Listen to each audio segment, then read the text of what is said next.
이런 이야기를 하면 그냥 어쩜 몸서리를 치는 분들이 있어요. 그러나 받아들이시고 그렇게 귀하게 여기시는 저와 여러분이 되시기를 축복합니다. 저는 요즘 경영, 매니지먼트라는 단어를 많이 생각하면서 살아갑니다. 경영이란 무엇인가? 경영은 사업이나 기업 등을 계획적으로 관리하고 운영합니다. 다시 한번 보시면 사업이나 기업 등을 계획적으로 관리하고 운영합니다. 이렇게 표현되어져 있습니다. 저는 이 사전적 정의에서 우리가 가져와야 될 것이 무엇이 있냐면 세 단어가 있는데 그것은 계획적, 관리, 운영이라는 이 세 단어입니다. 왜냐하면 자신에게 주어진 인생이 성공적이냐 아니면 실패냐를 결정짓는 것이 이 세 단어와 굉장히 밀접한 관계가 있습니다. 하나님이 주신 땅에서 성공적인 인생을 살아내려면 반드시, 이건 반드시입니다, 계획적이고 또 그다음에 잘 관리하고 운영을 해야 된다라는 거죠. 그렇다면 우리가 경영해야 될 영역, 그것은 어떤 것이 있느냐? 우리는 계속적으로 이야기하고 있는데 자기 자신, 그 다음에 가정, 그리고 교회, 그리고 삶의 영역이 바로 우리가 경영해야 될 영역이다라는 거죠. 그래서 이 모든 것이 다 중요합니다. 네 가지가 다 중요해요. 그런데 이 네 가지 중에 우선되어야 될 것, 이 경영에 제일 우선되어야 될 게 뭐냐? 그것은 바로 자기 경영, 셀프 매니지먼트가 제일 중요하다라는 겁니다. 자신을 제대로 경영을 하면 뭐냐면 계획적이고 자기를 관리 잘하고 자기 운영을 잘하면 가정이 변화될까요? 맞아요? 교회가 변화가 될까요? 예, 삶의 현장이 변화될 수밖에 없어요. 그런데 아무리 가정이 주어지고 교회가 주어지고 삶의 현장이 주어져도 자기 경영에 실패를 해버리면 그 다음 것들은 다 무너지게 되어져 있어요. 그래서 우리의 가정, 우리의 교회, 우리의 삶에 왜 이렇게 어려울까? 왜 이렇게 불행할까? 왜 이렇게 힘들까라는 그 질문에 대한 답은 어디로 가야 되냐면 자기 변화, 자기 경영으로 가서 자기를 변화시키면 모든 것들은 다 따라오게 되어져 있어요. 아멘? 이것이 중요하죠. 그렇다면 자기 경영을 잘하기 위해서 이제 우선순위, 자기 경영의 우선순위, 이제 오늘부터 그걸 살펴보는 우선순위가 뭐냐면 영적 경영을 잘해야 된다라는 거예요. 영적 경영이란 무엇입니까? 하나님의 주권에 순종하는 거예요. 하나님이 주시는 복을 받아 누리는 거예요. 더 나아가서 하나님이 주신 땅에서 복이 되는 삶을 살아내는 거죠. 그래서 자신의 시간을 계획적으로 관리하고 운영하는 것이 바로 뭐냐면 영적인 경영이다라는 거예요. 그러니까 영적인 성장은 결국 자기 경영의 실패냐, 자기 경영을 잘 못하기 때문에 영적으로 성장하지 않고 영적으로 뭐하지 않는 거냐면 패배하게 되는 거예요. 저는 오늘 우리 박동영 집사님의 기도를 들으면서 참 감사했어요. 뭐냐면 그동안에 설교했던 내용들이 기도 속에 나오잖아요. 그거를 살아내는 것이 뭐냐면 자기 경영이에요. 아멘? 그 자기 경영을 못하는 사람들은 항상 자기 이야기를 해요. 자기 기도를 해요. 자기 생각을 관철시켜요. 이거는 진실로 자기 경영 중에 영적인 경영을 못하는 사람들의 특징이다라는 거예요. 오늘부터 저는 자기 경영에 대해서 살펴보려고 합니다. 오늘 첫 번째 주는 영적인 경영이에요. 영적 경영을 위해서 알아야 될 것이 뭔지, 받아야 될 것이 뭔지, 어떻게 살아내야 되는지, 그리고 그 보상은 무엇인지 이것에 대해 살펴보려고 합니다. 그래서 오늘 말씀의 제목이 하나님과 통하는 사람들의 자기 경영, 영적 경영이라는 주제를 가지고 함께 말씀을 나누려고 합니다. 이거는 4주만 할 겁니다. 굉장히 은혜가 되죠. 4주만 할 거예요. 이제 그래서 이 4주로 이제 하나님과 통하는 사람들의 이야기를 마무리하려고 합니다. 자, 첫 번째 영적 경영의 원리, 첫 번째는 뭐냐면 나는 위대한 존재로 창조되었다는 것을 믿어야 한다. 같이 읽읍시다. 시작. 나는 위대한 존재로 창조되었다는 것을 믿어야 된다. 다시 한 번 더 시작. 나는 위대한 존재로 창조되었다는 것을 믿어야 한다. 창세기 1장 26절과 27절을 보면요, 이렇게 말해요. 하나님이 사람을 창조하시되 남자와 여자를 창조하시고, 이렇게 이야기해요. 하나님이 사람을 창조하시되 남자와 여자를 창조했다. 무엇을 강조하고 있는 거냐면 이 땅에 존재하는 모든 사람은, 즉 남자와 여자는 하나님이 창조하셨다. 할렐루야. 진화론 아닙니다. 진보적 신념 아닙니다. 이것이 진리입니다. 하나님은 남자와 여자로 창조하셨습니다. 그러면 남자도 귀하고 여자도 귀한 겁니다. 그렇다면 남자와 여자는 어떤 존재로 창조되었느냐라고 이야기할 때 우리가 잘 알고 있는 내용인데 창세기 1장 26절 27절 보면 하나님이 이르시되 우리의 형상을 따라, 여기서 중요한 우리의 형상을 따라 우리의 모양대로 우리가 사람을 만들고 하나님이 자기 형상 곧 하나님의 형상대로 사람을 창조하시되 남자와 여자를 창조하시고 이렇게 이야기합니다. 여기서 우리가 중요한 것은 우리의 형상이니까요. 여기서 우리는 창조주죠. 근데 창조주가 지금 복수로 나와 있어요. 그러면 창조는 성부 하나님의 사역이 아니라 성부와 성자와 성령 하나님의 공동 작업이죠. 그러니까 우리를 만들기 위해서 삼위 하나님이 역사하시고 개입하시고 주도하셨다. 그러면 삼위 하나님이 만들 정도면 참 귀한 존재인가요? 할렐루야. 이것이 중요해요. 그런데 어떻게 창조했냐면 우리의 형상, 즉 삼위 하나님의 형상으로 창조했대요. 그런데 이 창조를 그동안 저는 지정의 간단하게 이야기했는데 오늘은 조금 이제 우리 수준이 올랐으니까 조금 더 수준 높게 이야기를 하겠습니다. 세 가지 의미가 있는데 첫 번째 뭐냐면 실체론적 해석이 있어요.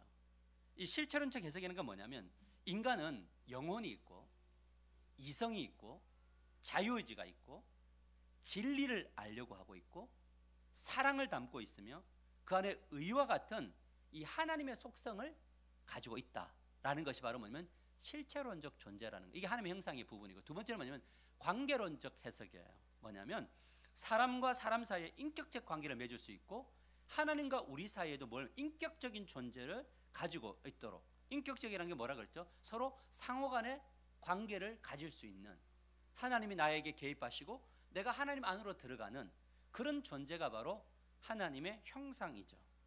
여러분, 강아지는 하나님과 인격적 관계를 맺나요? 강아지가 어르렁 하면 하나님도 어르렁 하시나요? 예, 하나님과 동물의 관계는 인격적이지 않아요. 유일하게 인간만 이렇게 관계론적으로 창조되었고, 세 번째 해석은 뭐냐면 기능론적 해석이에요. 하나님의 대리 통치자로서 만물을 다스리는 기능을 부여받았다. 아멘. 만물을 다스리는 기능을 부여받았다. 자, 제가 복잡한 이야기를 했지만 종합해 보면 어떤 이야기가 되는 거냐면요. 종합해 보면 어떤 이야기냐면 우리는 위대한 존재로 창조되었다. 할렐루야. 너무 자존감이 낮아졌나요? 우리 가슴에 써놓고 나는 위대한 존재로 창조되었습니다. 나만이에요? 옆에 있는 사람도요? 옆에 있는 사람도 위대한 존재로 창조되었다는 거예요.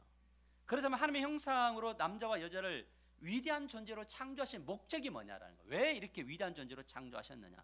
그것을 창세기 1장 26절에 이렇게 말합니다. 하나님이 이르시되 우리의 형상을 따라 우리의 모양대로 우리가 사람을 만들고 그들로 바다의 물고기와 하늘의 새와 가축과 온 땅과 땅에 기는 모든 것을 뭐하게 하자고요? 다스리게 하자. 모든 것을 다스리게 하자. 여러분, 여기에 all the creatures가 되어 있어요. 뭐냐면 모든 이 땅에 존재하는 모든 것들을 누가 다스리냐면 하나님이 다스리시는데, 하나님의 형상인 인간, 형상으로 인간을 창조해서 인간이 모든 것을 다스리도록, 눈 뜨세요, 다스리도록 뭐였냐면 창조했어요. 다스리도록. 그렇다면 이 원리는 예수 그리스도의 죽으심과 부활을 믿고 구원받은 우리에게도 적용될까요? 구원의 의미가 이런 의미가 있을까요?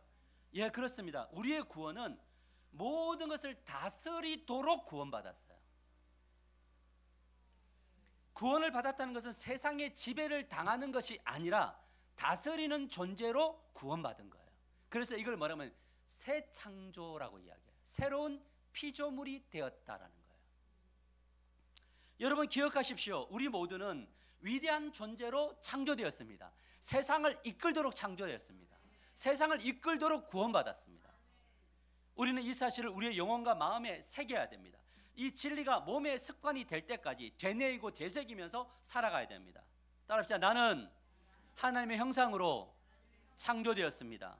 다시 한번 더, 우리는 하나님의 주신 땅에서 모든 것을 다스리도록 구원받았습니다. 다시 한번 더 크게, 나는 참 귀한 존재입니다. 이게 구원이에요. 이 구원이 교회 공동체로 오면 어떻게 일어나냐면, 나는 참 귀한 존재입니다. 그런데 당신도 귀한 존재입니다. 이것이 교회예요. 나는 귀한데 당신은 귀하지 않아요. 이것 아닙니다. 나는 탁월한데 당신은 탁월하지 않습니다. 이거는 교회가 아닙니다.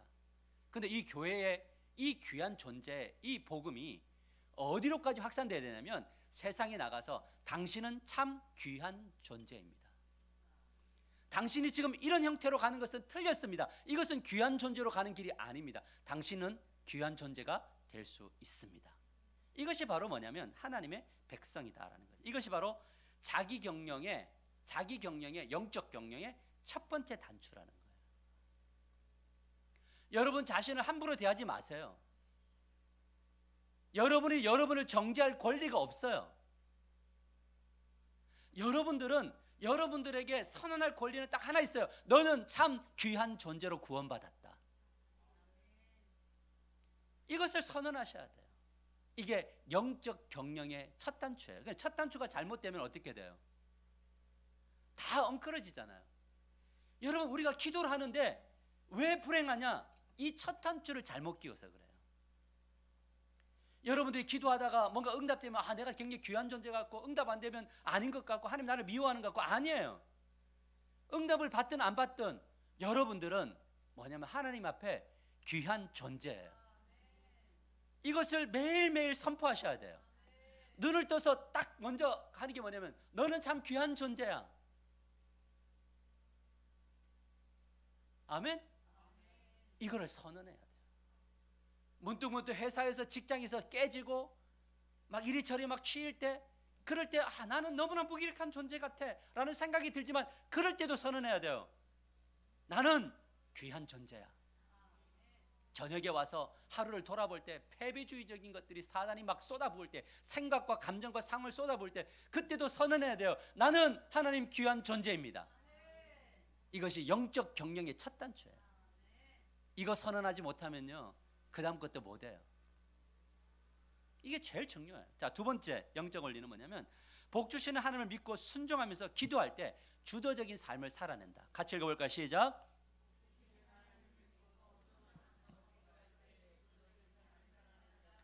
여러분, 그러나 현실은 어떠냐면, 하나님의 백성된 우리는 세상에 대하여 무기력하단 말이에요. 세상을 다스리기는커녕 끌려다니기 일쑤죠. 온통 끌려다녀요. 어떻게 해야 되는가? 이 질문의 답을 창세기 1장 28절 이렇게 말합니다. 하나님이 그들에게 뭐 주시되? 복 주시되. 위단저주로 살아가기 위해서 필요한 것은 뭐냐면, 하나님이 주시는 복, 하나님이 주실 복, 이미 주신 복을 받아 누리고 입술로 뭐 해야 된다고요? 뭐 할 줄 알아야 된다고요? 다시 지난주 설교, 입술로 말로 뭐 해야 된다고요? 선포해야죠. 뭘 선포해야 돼요? 아니요, 지난주 거예요. 감사를 선언해야죠. 하나님이 복 주신다, 복 주셨다, 이거를 발견하고 입술이 뭘 해야 되냐? 감사로 선언해야 돼요. 왜? 하나님은 복을 주셨으니까. 여러분, 우리가 믿는 하나님은 어떤 분이십니까? 복을 주시는 분이에요. 이것은 창조시대만 적용되는 원리가 아니라 지금 구원받고 이 시대를 살아가는 저와 여러분에게도 하나님은 복을 주시는 하나님이세요. 여러분, 우리는 일반 은총 속에서 복을 받았어요. 우리는 숨 쉴 수 있는 공기를 매일 마시며 살아가요. 동일한 시간 24시간이 똑같이 주어졌어요. 열심히 일하는 사람들에게 복을 주시고, 열심히 일하는 사람들, 공부하는 자들에게 성적을 주시고, 열심히 일하는 사람도, 노력하는 사람들에게 하나님이 그에 합당한 열매를 주시는 그런 분이세요. 이 복은 믿지 않는 사람들에게도 동일하게 주시는 복이에요. 그래서 하나님은 복 주시는 하나님이세요. 그래서 찬송을 보면 그런 이야기, 받은 복을 세어보래요. 근데 사단은 뭐냐면 받지 않은 것을 보라 그래요. 그런데 우리는 거기다 특별 은총이 속에서 복을 받았어요. 뭐냐면 영적인 구원, 오늘 밤 죽어도 천국. 이게 복인가요? 그런데 하나님과 동행하는 복을 받았어요. 하나님의 통치를 받는 복을 받았어요. 저는 아침에 기도를 하는데요, 하나님이 기도 마지막에 저의 입술을 열어서 감사하게 만들었어요. 왜냐하면 제가 이런 복을 받을 만한 자인가? 내가 이런 복을 받을 누릴 수 있는 건가? 라고 할 때 하나님이 저 주변에 제가 이 사역을, 이 사명을 감당할 수 있도록 하는 복을 아내가 여기서 이 예배를 위해서, 저를 위해서 1시간, 2시간 먼저 기도하는 그것을 생각하는데 너무 감사했어요. 나를 위해서 누군가가 눈물을 흘려주고 기도해주는 이런 복이 있다는 거, 하나님께서 이 통치하심 속에서 이 깨닫는 복들. 그러나 하나님 주신 복이 우리에게 실체가 되려면 어떻게 해야 되는가? 이 복은 주셨는데 이걸 왜 느끼지 못하는가? 왜 입술로 고백하지 못하는가? 그것은요, 하나님의 주권에 순종하면서 인격적인 관계를 주님과 유지할 때에 많이 발견되더라고요. 두드리라 열려져요. 찾으라 찾아낼 것이라 그래요. 여러분, 그게 보면 찾아내어진대요. 찾을 때 발견이 되어진다고요. 우리가 순종하고 인격적인 관계를 유지할 때 우리의 이 복 주시는 하나님의 실체가 우리 안에 들어와서 우리의 입술이 뭐가 되면 감사가 일어나게 된다는 거예요. 창세기 2장 17절에 이렇게 말해요. 선악을 알게 하는 나무 열매는 먹지 말라. 내가 먹는 날에는 반드시 죽으리라 하시니라. 이것이 말하면 주권에 순종할 때 복이 유지된다. 여러분, 지난주에 나눴지만 에덴 동산은 천지가 다 복이에요. 아멘. 우리의 삶을 돌아보면요, 주변의 모든 것들이 복이에요. 아니에요? 복이에요. 여러분, 믿음은 하나님의 주권, 즉 말씀에 대하여 순종하는 것인데, 그렇다면 믿음으로 주권에 순종할 때 어떤 능력이 주어지느냐? 그것은 모든 것을 다스리는 능력이 주어져요. 여러분, 가장 파워풀한 인생이 어떤 사람인 줄 아세요? 모든 것을 이겨먹을 수 있는 능력이 최고의 능력이에요. 어려울 때 이겨먹는 능력, 잘 될 때 그 잘 되는 것을 다스리는 능력, 자기 자신을 이끌 수 있는 능력. 여러분, 이게 제일 중요한 복 아니에요? 이 부분을 창세기 1장 28절에 이렇게 말합니다. 하나님이 그들에게 복을 주시며 그들에게 이르시되 생육하고 번성하여 땅에 충만하라. 땅을 정복하라. 바다의 물고기, 하늘의 새와 땅에 움직이는 모든 생물을 다스리라. 이렇게 이야기하잖아요. 여러분, 이 복이 저와 여러분에게 주어졌음을 믿으시기를 바랍니다. 그러면 우리는 어떤 기도를 해야 돼요? 왜 나는 끌려다닙니까? 주님, 다스리게 해주세요. 이 복 주세요. 할렐루야.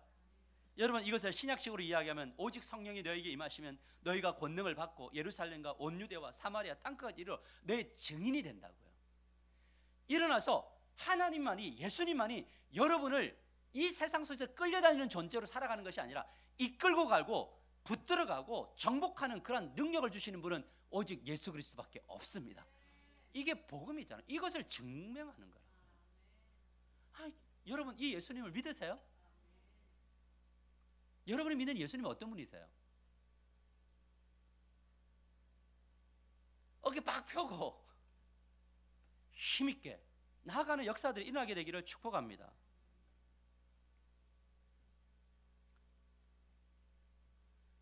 그래서 우리가 이 삶을 살아나갈 때 중요한 것이 뭐냐면 여기에 하나님이 요구하시는 것이 있어요. 그게 바로 뭐냐면 그리스도인들은 주도적인 삶을 사는 사람들이지 끌려다니는 사람들이 아니다. 사단과 세상에게 끌려다니는 존재를 세우기 위해서 예수 그리스도가 십자가에 죽으신 것이 아니다라는. 여러분 생각해 보세요. 여러분들을 구원하시기 위해서 예수님을 내어놓으셨잖아요. 그러면 예수님을 내어놓고 이 세상에서는 정말 무기력하게 살아가고 죽어서 천국 가게 하는 그것을 위해서 주님이 오셨다면 이 땅에서는 어떤 의미가 있는 건가요? 한번 이렇게 묵상해 보세요. 하나님이 하나님 되신 예수 그리스도를 인간에게 벌거벗기고 매맞고 쫓겨나고 이것을 위하여 십자가에 죽게 하셨는데, 우리가 이 예수님을 만났는데 하나님을 왕으로 모셨는데, 여러분 하나님이 온 우주의 왕이라면서요.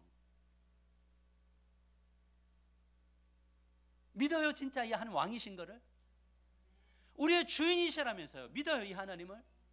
그럼 이 하나님을 믿을 때 초라하게 살아가는 것이 아니라 능력을 붙들고 부딪히고 깨부수고 넘고 이겨먹는 삶을 사셔야 되는 거. 이것이 구원이라는 말이죠. 여러분 이것을 놓치지 말아야 됩니다. 하나님의 말씀에 순종하는 믿음으로 가정, 교회, 삶의 현장을 주도하면서 살아가야 돼요. 하지만 현실은 세상에서 주도권을 행사하는 그리스도인이 많지 않다고 했습니다. 주도하기는커녕 세상과 담을 쌓거나 주도권을 빼앗겨요. 왜요? 어려워지니까요. 우리의 숙제가 뭡니까? 예수 믿는데 왜 이렇게 어렵습니까? 자, 그럼 바꿔보십시다. 예수 안 믿었다면 어려움은 없었을까요? 다시, 예수 믿어서 어려움이 왔어요. 그럼 예수님 안 믿었으면 어려움이 없을까요? 아담의 후예로 태어난 모든 사람은 일반 원총에 있든 특별 원총에 있든 모두는 다 고난과 어려움에 직면하게 되어져 있다라는 거예요. 아멘인가요? 이것이 맞아요. 이거 진리예요. 그런데 이것을 이겨먹을 수 있는 주도권이 구원받은 자들에게 있다는 거예요. 왜요? 하늘과 땅의 권세를 가지신 주님이 우리 안에 계시잖아요. 왜 이 하나님과 동행하지 않으세요? 왜 이 하나님을 붙들지 않으세요? 이겨먹을 수 있어요. 충분해요. 그런데 무엇이 이겨먹지 못하게 하느냐? 그것은 딱 한 가지더라고요. 뭐냐면 성령의 권능을 받지 못했기 때문이다라는 거예요. 파워. 하나님이 주신 땅에서 영혼을 구원하고 삶의 질을, 이 어려움들을 이겨먹을 수 있는 이 능력을 높이려면 뭐가 있어야 되냐면 성령의 파워, 성령의 능력이 주어져야 된다. 성령의 권능의 유무가 얼마나 중요한지를 성경이 우리들에게 보여줘요. 여러분 진리를 붙들고 가는데 하나님이 다 알아서 하실 것이다. 맞죠? 하나님이 알아서 하시죠. 그런데 뭐냐면 우리의 삶 속에서 하나님이 다 알아서 안 하시는 영역이 있나요? 체험되는 바로는 우리가 느끼는 바는 있나요? 있지요. 하나님이 굉장히 나에게만큼은 능력을 발휘하지 않는 것처럼 보이잖아요. 근데 보세요. 예를 들어 볼게요. 마가복음 6장 7절로 가보면 12제자를 부르사 둘씩 보내시며 더러운 귀신을 제하는 뭘 주셔요? 권능을 주셨죠. 어떤 NIV에는 authority라는 단어를 썼고 킴 제임스 버전은 뭐냐면 파워라는 단어를 썼어요. 이 사도행전과 똑같은 단어를 썼어요. 권능, dynamis라는 단어를 썼어요. 자, 권능을 줬어요. 그렇다면 권능을 받은 제자들을 보내요. 뭘 주시고? 여러분 능력이 없는 제자에게, 아무 힘이 없는 그냥 제자에게 주님이 권능을 불어넣어줘요. 파워를 넣어줘요. 저는 이게 성령의 권능을 주었다고 봐요. 자, 그러면 제자들이 나가서 뭘 하느냐? 마가복음 6장 12절 13절 보면 제자들이 나가서 회개하라 전파하고. 여러분 복음은요 누가 전할 수 있느냐면 성령 충만한 자, 권능을 받은 자가 복음을 전하더라고요. 한 권사님이 그렇게 얘기해요. 목사님 요즘에 저기 권능이 없어요. 성령이 충만함이 없어 아쉬워요.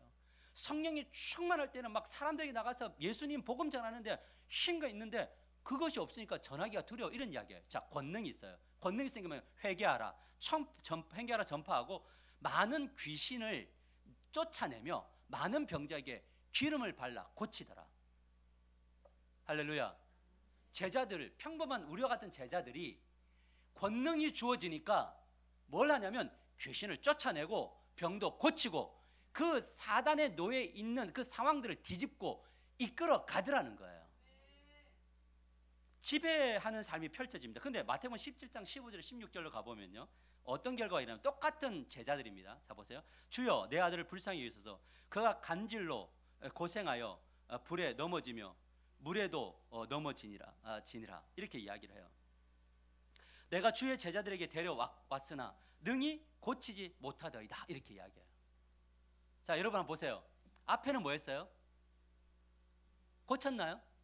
그 뒤에는 뭐예요? 못 고치죠. 근데 사람이 똑같아요, 달라요? 자, 그러면 고치지 못한 것이 하나님이 일하신 건가요?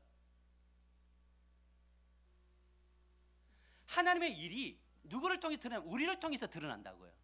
가정의 회복이 나를 통해서 회복된다고요. 교회가 우리의 가정을 통해서 회복된다고요. 우리가 그런 통로란 말이에요. 그런데 어떤 때는 되고 어떤 때는 안 돼요. 그 차이가 뭐냐?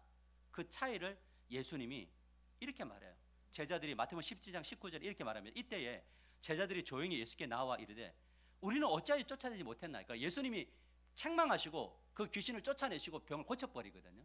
그래서 제자들이 와서 예수님 우리는 왜 이걸 못 고쳤죠? 이야기해요. 왜 그러냐면 앞에 고친 경험 있나요? 근데 뒤에는 못 고쳤나요? 헷갈리죠. 앞에 나와 뒤에는 나는 뭐지?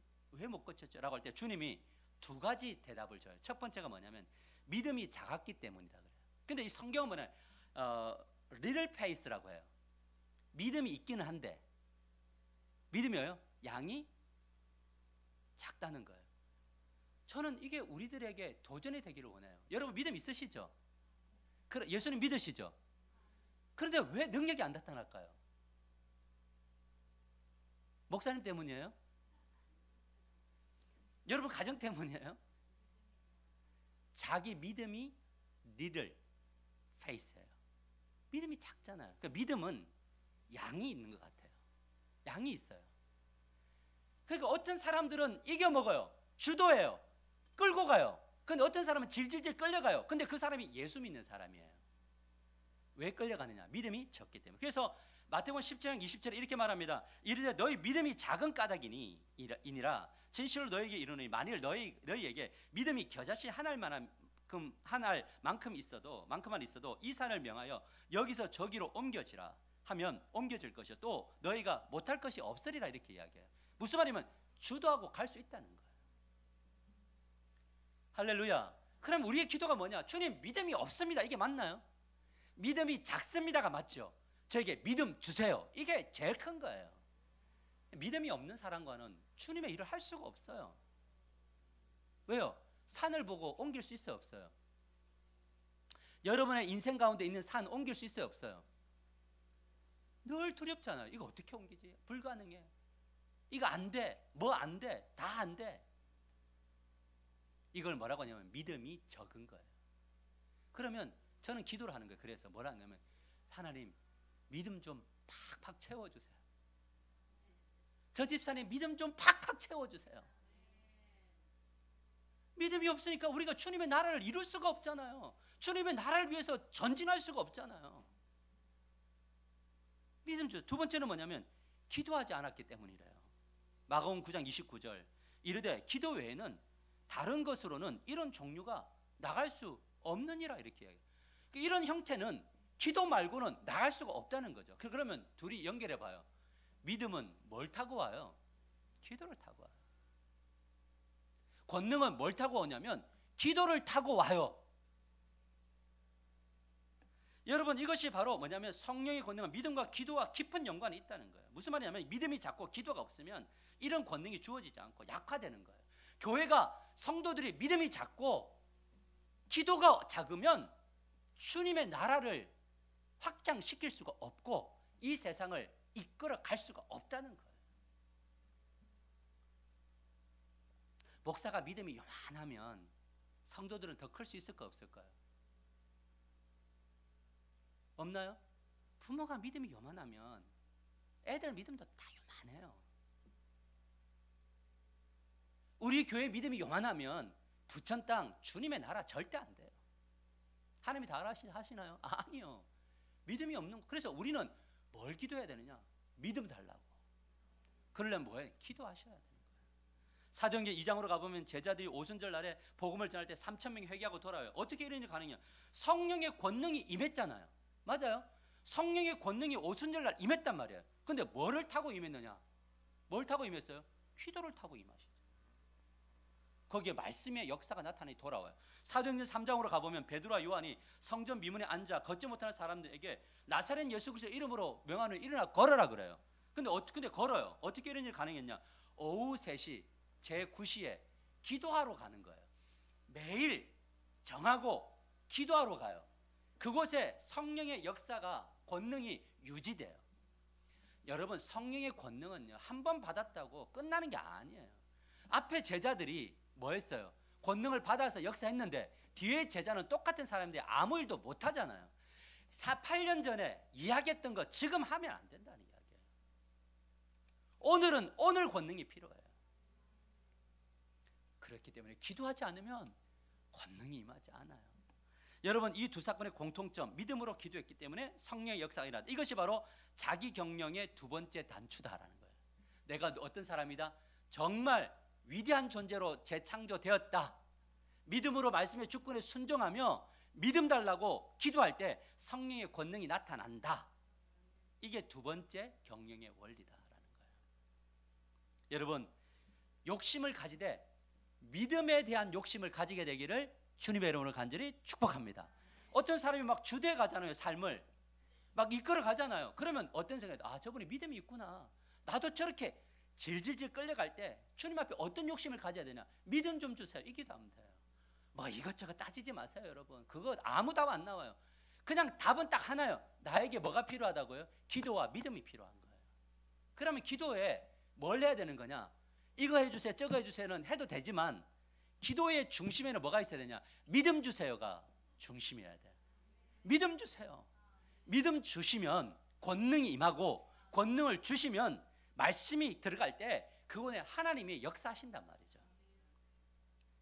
세 번째 영적 경영의 원리, 하나님이 책임지신다는 사실을 믿어야 한다. 같이 읽어보자. 시작. 하나님이 책임지신다는 사실을 믿어야 한다.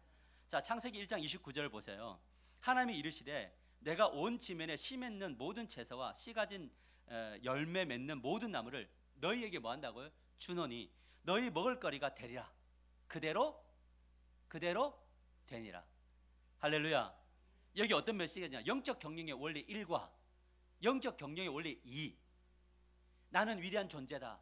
복 주신 하나님 믿고 순종하며 기도할 때 성령의 권능이 임하면 주도적 삶이 일어나는데, 이 주도적 삶을 살아낼 때 하나님이 그 모든 것을 책임져 주신다는 거예요. 근데 여기에 뭐가 있느냐? 주도적 삶은 노동을 이야기해요.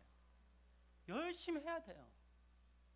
여러분, 그래서 어떤 믿음 좋은 사람은 어떻게 사느냐? 열심히 살아요. 믿음이 없는 사람은 어떻게 사느냐? 열심히 악하고 게으르게 살아요. 게으른 것이 악한 거예요. 따라서 게으른 것이 악한 거죠. 아멘? 성경을 읽지 않는 것이 악한 거라고요. 기도하지 않는 그 게으름이 악한 거라고요. 자기에게 주어진 삶의 터전에서 열심히 살지 않는 것이 악한 거라고요. 아멘? 나는 원래 이런 사람이에요. 이게 악한 거라고요. 게으른 거라고요. 이걸 누가 심는 거라고요? 사단이 심는다고요. 여러분, 그래서 우리는 어떤 삶을 사느냐? 환경 안에서 최선을 다하는 거예요. 그럴 때 하나님이 역사하세요. 하나님 늘 물어요. 너 얼마나 최선을 다했니? 자신 있으세요? 우리 그런 이야기 하잖아요. 하나님, 저는 하나님이 하실 것을 믿고, 나는 믿었다고, 저는 믿는다고. 주님이 이야기하는 건 뭐냐면, 너가 주도하는 삶의 그 대리자로서 있었느냐를 이야기하는 거잖아요. 가정의 회복을 위해서 얼마나 노력했니? 교회를 위해서 얼마나 노력한 거니? 너의 삶에 대해서 얼마나 노력했니? 이걸 묻는 거죠. 제가 가끔 이야기하지만 우리 문경사님과 어제 통화하면서 그런 이야기였어요. 같은 레파토리죠. 우리의 이야기가.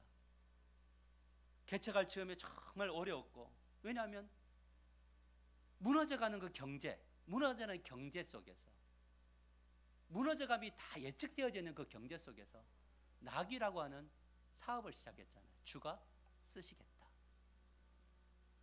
그냥 주가 쓰시겠다 하면 예 하는 거. 그냥 낙이. 주님, 저는 낙입니다. 그런데 가까이 있는 사람이 낙이 하라고 했을까요? 하지 말라 그랬을까요?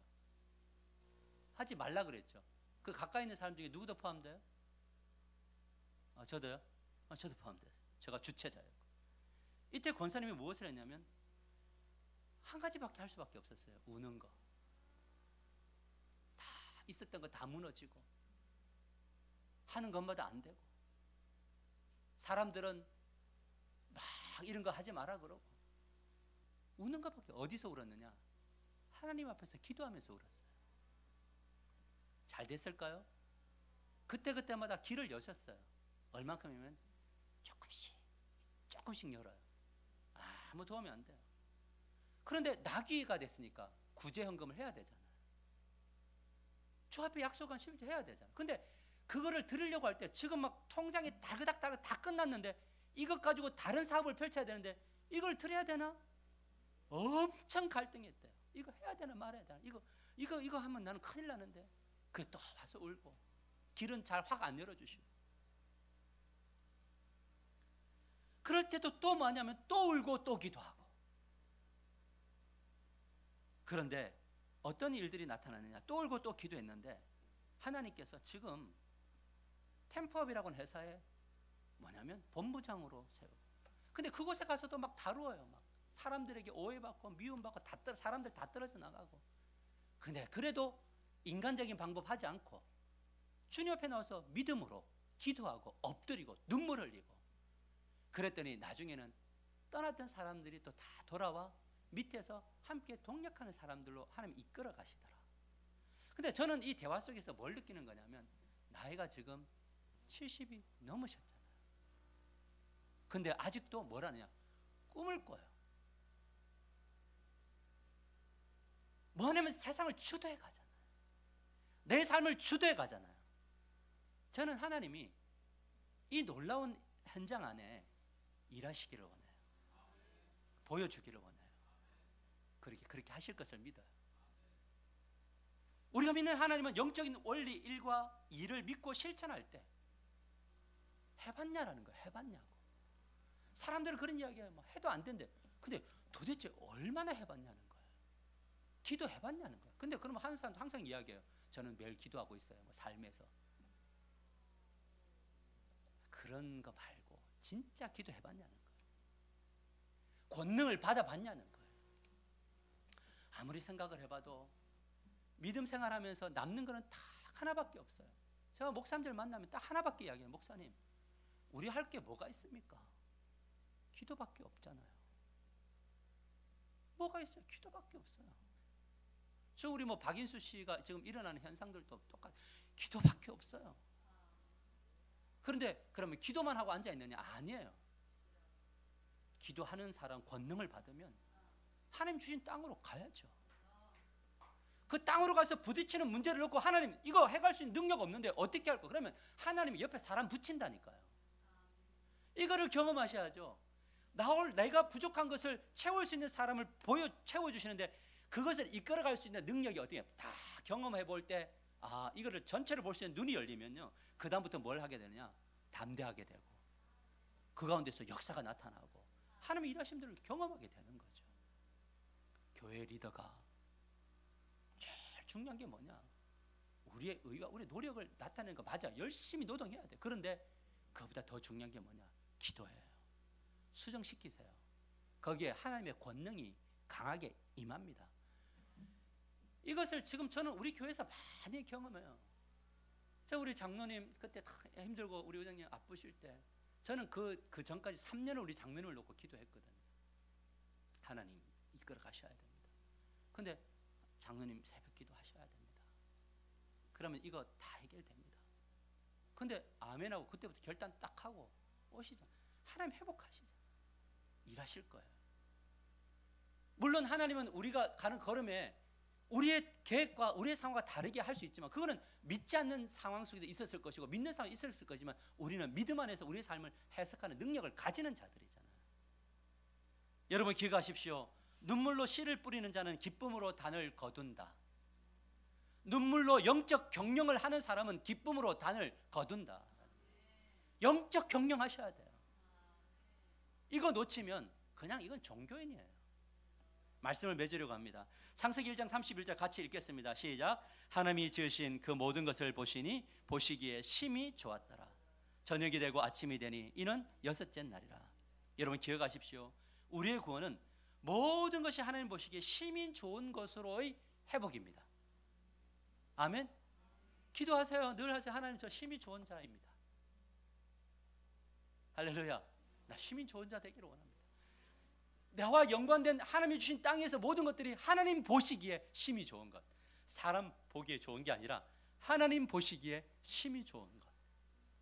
여러분 사람들이 뭐 좋아요, 뭐 꾹꾹 눌러주고 뭐 구독 이렇게 해봐야 뭐합니까? 하나님이 나를 보실 때 좋으냐? 좋아하시죠? 근데 좋았더라인데 심히 좋았더라. 여러분들이 다 좋은데 하나님 보시기에 심히 좋았더라. 이것을 위해서 우리는 무엇을 해야 되는가? 자기 경영을 해야 되는데 그 중에 첫 번째가 뭐라고요? 영적 경영을 해야 된다. 영적 경영의 원리, 나는 위대한 존재로 창조되었다는 사실을 믿어야 한다. 영적 원리, 영적 경영의 원리. 두 번째, 복 주시는 하나님을 믿고 순종하면서 기도할 때 주도적인 삶을 사는 권능을 받아야 됩니다. 세 번째 뭐냐면 영적 하나님이 책임지신다는 사실을 믿어야 한다. 이것이 바로 하나님과 통하는 사람들의 자기 경영, 영적 경영입니다. 요즘 BRC 이제 그 테라피와 경영 그 코칭을 하고 있는데 어떤 분이 그러더라고요. 참 잘 사신 분 같아요. 한 번도 허튼데 재정을 쓴 적이 없고 필요한데 썼던 그런 자기 교만해서 멋지게 살았던 분이에요. 그러니까 뭐냐면 뉴플러스 통장을 만들었는데 넣을 게 없대요. 그래서 제가 그랬어요. 이 뉴플러스 운동은 물질을 풍요하게 하는 것에 1차적인 목적이 있는 것이 아니고 습관을 바꾸는 것이 우리의 마이너스 요소를 바꾸는 데 원리가 있습니다. 이게 아니어도 잘 살으셨으면 나에게 부족한 습관을 바꾸시면 삶이 놀랍게 변화됩니다. 이 이야기를 해드렸어요.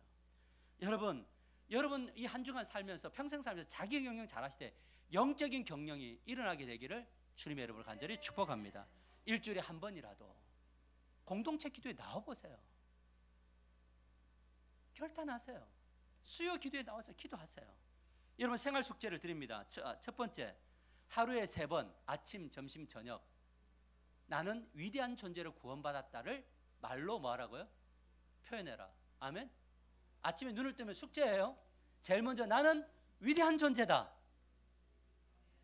아니 안 믿어줘도 하세요. 여러분의 감정과 상관없어요. 그러니까 진리예요. 나는 그냥 위대한 존재예요. 우리의 자녀들은 위대한 존재예요. 그래서 우리 자녀들에게 말하는 걸 너는 위대한 존재라고. 우리 가족들에게 말하는 걸 너는 위대한 존재라고. 부족한 점이 보여도 부족한 것 딱 깨물고 위대한 존재입니다. 두 번째, 하나님을 믿고 순종하며 기도의 현장에 서라. 세 번째 뭐냐면 하나님이 나의 삶을 책임지는 걸 믿고 하나님이 주신 땅에서 열심히 사십시오. 그런 이야기를 했어요. 요방영제에서 이런 이야기예요. 뭐냐면 인사하는 것이 돈 버는 거다. 이런 이야기했어요. 여러분 우리가 삶의 현장에 가서 사람들에게 밝게 인사하세요. 바뀌었다는 거예요. 너 왜 그래? 처음에는 밖에 인사하면 언제까지 가는가 보자라든지 저희가 왜 저래 이래요. 그런데 아침에 딱 가면서 나는 위대한 존재야. 이걸 가지고 딱 걸어갈 때 사람들에게 안녕하세요. 반갑습니다. 오늘 화이팅! 그게 계속 반복되면 사람들이 나를 보며 위안을 느낄까요? 물론 잘 보세요. 여기서 화이팅! 위대하죠 해놓고 계속 자기 것만 생각하면 그런 거 하지 마세요. 열심히 나에게 주신 삶에서 하나님의 백성으로 살아가려고 할 때 놀라운 변화가 일어나면 그곳에 하나님의 일하심들이 있을 줄 믿습니다. 우리와 같이 시간이 지났지만 통성으로 주여 부르며 기도할 때 이 3가지 꼭 숙제를 실현하기를 원합니다. 나는 하나님을 믿습니다. 믿음이 적습니다. 믿음 주세요. 하나님 기도 가운데 성령의 권능을 주세요. 힘을 주세요. 우리 목회자를 위해서 목회자들에게도 이런 역사가 나타나기를, 여러분 자신을 위해서 우리 오늘 예배드리는 모든 이들에게 이런 역사가 나타나기를 우리 주여 부르시면서 이 3가지를 놓고 기도합니다. 기도합시다.